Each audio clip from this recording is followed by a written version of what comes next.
ఈ రోజు అటుకులతోటి స్నాక్స్ అయితే చేసేసుకుందాం. ముందైతే అటుకుల్ని మనం ఫ్రై చేసుకోవాలి, ఆయిల్ ఏమీ లేకుండా. అటుకుల్లో 3 రకాలు అయితే ఉంటాయి.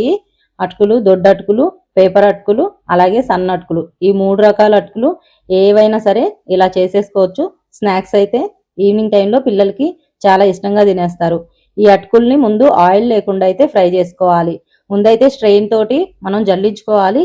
అడుగున ఏమన్నా పౌడర్ లాంటివి ఏమన్నా ఉన్నా కానీ వెళ్ళిపోతాయి. అటుకులు అయితే ఇలా ఫ్రై చేసుకొని పక్కన పెట్టేసుకొని ఇప్పుడు కడాయిలో ఆయిల్ అయితే వేసేసుకుందాము.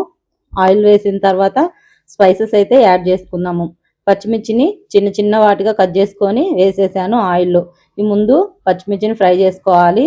మనం ఇందులో కారం అయితే యాడ్ చేయట్లేదు. అలాగే పల్లీలు యాడ్ చేసేసాను. అలాగే పప్పులు కూడా వేసేసుకోవచ్చు. తాలింపు గింజలు అయినా సరే మనం ఎన్ని రకాలు కావాలన్నా ఈ స్పైసెస్ లో యాడ్ చేసేసుకొని మనం చక్కగా తినేయచ్చు. అలాగే కరివేపాకు కూడా ఫ్రై చేసి పుట్నాలు కూడా ఈ ఆయిల్లోనే ఫ్రై చేసేసాను.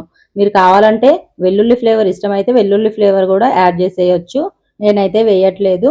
అండ్ పసుపు కూడా, ఇది కలర్ కోసం ఆప్షనల్ మాత్రమే. మీకు ఎక్కువ కలర్ కావాలి ఎల్లోగా అంటే పసుపు కూడా ఎక్కువ యాడ్ చేసుకోవచ్చు. అలాగే సాల్ట్ కూడా వేసేసి ఫ్రై చేసి ఫైనల్ గా ఇవి ఫ్రై చేసిన అటుకులు కూడా వేసేసుకోవచ్చు.